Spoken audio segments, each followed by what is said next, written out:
jour. Les vraies voix Sud Radio, le grand débat du jour. Pour la première fois depuis un siècle, la France a rendez-vous avec un événement unique et majeur pour le sport, les JO 2024, qui pour rappel se déroulent à Paris du 26 juillet au 11 août 2024, sans oublier les Jeux paralympiques qui sont du 28 août au 8 septembre.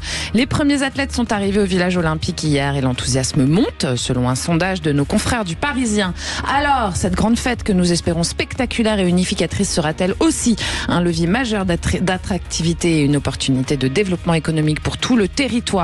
En tout cas, c'est une occasion de se rassembler lors d'un moment festif et universel dont le pays a plus que jamais besoin, c'est chose certaine. Parlons vrai.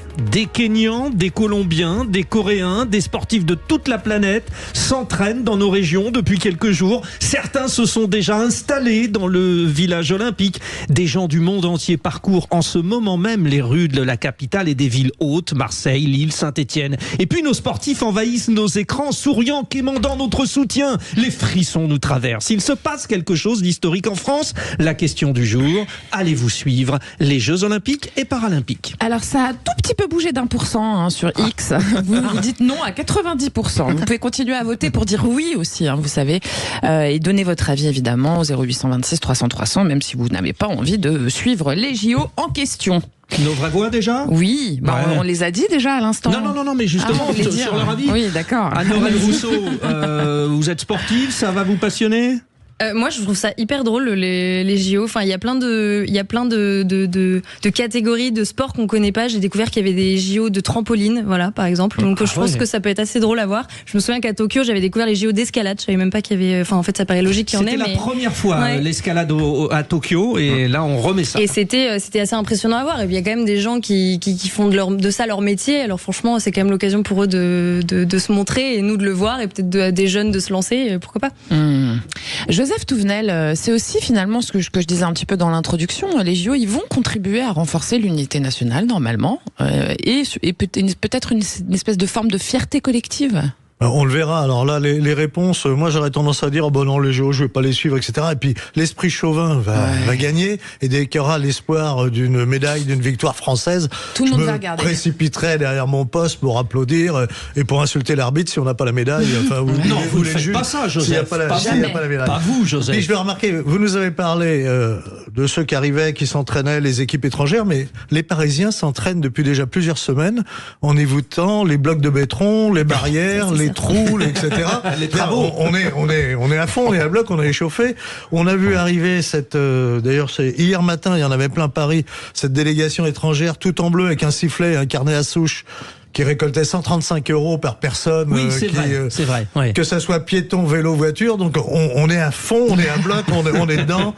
Madame Hidalgo a pris l'eau, et vous connaissez le dicton. Quand Hidalgo prend l'eau, les JO sont aux eaux. C'est pour ça qu'on le met derrière des grilles. Voilà, ça c'est la formule de Joseph. Cher René Chiche. Alors, vous le passionné, parce que vous aimez ça. Alors, attention. C'est un événement magique. Ah oui, mais alors vous ne connaissez pas du tout. Nuance. Non, j'aime qui vous êtes. Non, j'aime le sport. J'aime le sport.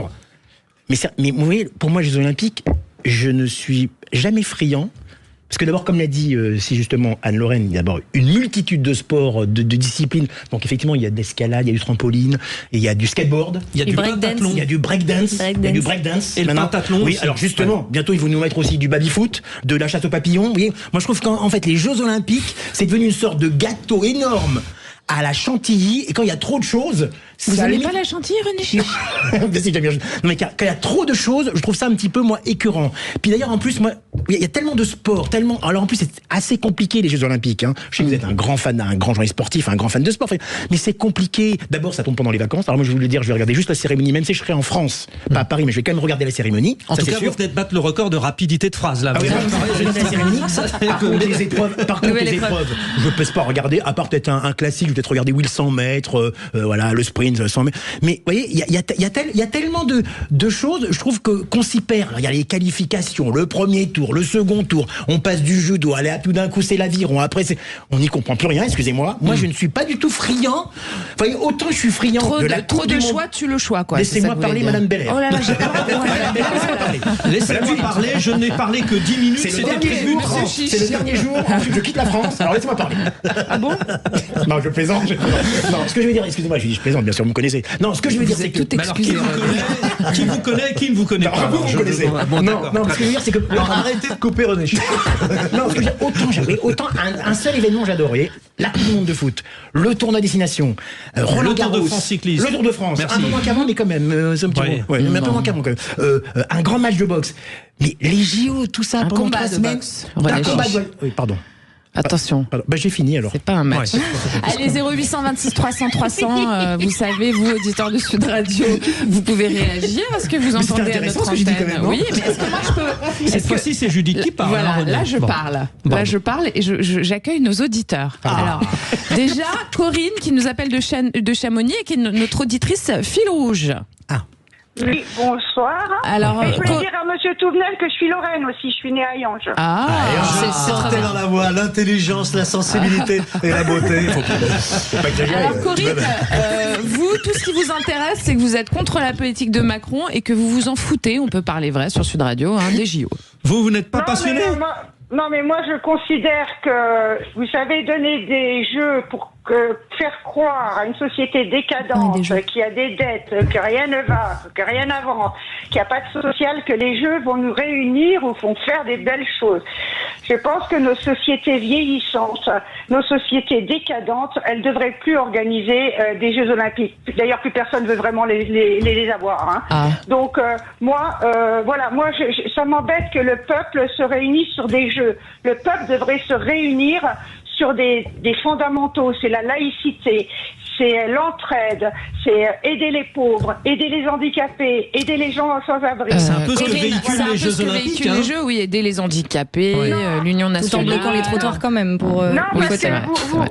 non, parce que justement, on prend des sociétés privées qui vont sponsoriser. Si on mettait toute cette énergie à faire des grands projets, je vais vous dire, vous faites un grand projet logement, un très grand projet logement. Je vais vous dire, ça va faire diminuer les salaires de 30%, du loyer qu'on paye. Et je vais vous dire, là, ça va unir les Français. Et là, on recevra des jeux, on sera tous heureux, on sera tous contents. Et quand la société était riche, était belle, on les a bien reçus, on les a bien fait, on a été super. Là, la société, elle est en déliquescence. Et je trouve que se nourrir que du jeu, je trouve qu'intellectuellement, c'est un peu petit. Allez, Corinne, on vous a bien entendu. On va pour peut-être maintenant. Voilà, on a Frédéric de Paris qui lui est très content. Très bon prénom Frédéric, déjà. Oui. Oui, bonjour. Qui dit Frédéric dit passionné des Jeux Olympiques. Voilà. Ça rime. Oui. Et vous trouvez que en fait le pessimisme ambiant, ça fait un peu Gaulois réfractaire, quoi. C'est ça que vous voulez dire? C'est-à-dire, ça fait des mois que j'entends sur les ondes, un peu partout, on donne la parole aux journalistes, excusez-moi, mesdames et messieurs les journalistes, aux journalistes et aux auditeurs qui sont contre. J'entends toutes les raisons qui font qu'ils sont contre. Corinne, qui vient de parler, dit on est plus riche, etc. Il y a 100 ans, on a reçu les Jeux en 1924. On sortait de la Première Guerre mondiale, une génération avait disparu. L'Est de la France était fracassé. Et pourtant, on a fait les Jeux parce que l'idée de 2024, c'est de réunir les gens, mais pour un moment. Il ne s'agit pas de résoudre tous les problèmes de la France, c'est de réunir à un moment en France, à Paris, toutes les nations. Deux nations qui viennent, des équipes qui sont riches, des équipes qui sont pauvres, et qui toutes, riches ou pauvres, rêvent que d'une chose, c'est Paris, la France. Et faire les Jeux en France, pour eux, c'est extraordinaire. Et on voit les premiers athlètes qui sont arrivés, ils en pleurent presque déjà avant même d'avoir commencé leur entraînement dans les sites d'entraînement. Ces Jeux, ça doit être un moment alors où on s'est réunis, je ne sais pas, mais au moins où on essaye à un moment de dire la France va briller dans le monde pendant 17 jours, plus les Jeux paralympiques sont quand même très importants. 11 jours, on va regarder la France avec un autre regard. Déjà, regarder le relais de la flamme, ça fait 2 mois et 10 jours. C'est un relais extraordinaire. C'est un succès populaire. C'est un succès populaire. Il y a eu plus de 5 millions de personnes au bord des routes. C'est un succès extraordinaire. J'y suis allé plusieurs fois. C'est fabuleux. Et je vois les gens, ils voient passer la flamme. Certains pleurent parce que il y a une idée, vous voyez, il y a une idée que la France est capable de faire briller le monde à un moment donné. Et c'est aujourd'hui, Frédéric, effectivement, Frédéric, c'est aujourd'hui la seule fête universelle encore. Et c'est vrai que de voir tous ces gens, vous les verrez venus du monde entier, du Tonga, du Jamaïque, c'est magnifique. C'est ça, les Jeux Olympiques. On a Félix Mathieu avec nous. Félix, vous avez un invité qui est Benoît de Saint-Cernin. Oui, puisque l'un des enjeux de ces JO, ça va être la sécurité évidemment. Avec des emplois d'agents de sécurité à la clé. Certains sortent d'école en ce moment même, figurez-vous. Ils vont sans doute pouvoir être opérationnels pour les Jeux. On n'a pas encore tout le personnel, c'est ça, hein, non, Félix. c'est ce qu'on va voir dans un instant, puisqu'aujourd'hui, figurez-vous, à l'école européenne de sécurité privée à Versailles, eh bien, les candidats passaient leurs examens de fin de formation. Et ça tombe bien, nous sommes en ligne avec le directeur et fondateur de la dite école. Bonsoir, Benoît de Saint-Cernin. Bonsoir. Bonsoir à tous. Bonsoir. Merci d'être avec nous dans Les Vraies Voix sur Sud Radio et merci de nous avoir fait parvenir l'enregistrement d'un de ces exercices du jour à l'école européenne de sécurité privée de Versailles. On l'écoute alors. Une sorte de mise en situation d'un candidat face à un spectateur qui arrive complètement ivre. Alors on va écouter l'extrait avant de revenir vers vous, Benoît de Saint-Cernin. Oui, bonjour. Ok. Vous allez bien, monsieur? Moi? Oui. Je vais très bien, mais pourquoi vous me touchez là-haut? Vous avez bu un peu d'alcool? Non, je vais un peu d'eau. Attendez. PC 2 kilos. J'ai un homme en état d'ébriété. Hein? Vous parlez de moi là? C'est moi qui suis en état d'ébriété, monsieur? Attendez, monsieur, je suis très calme, monsieur, d'abord.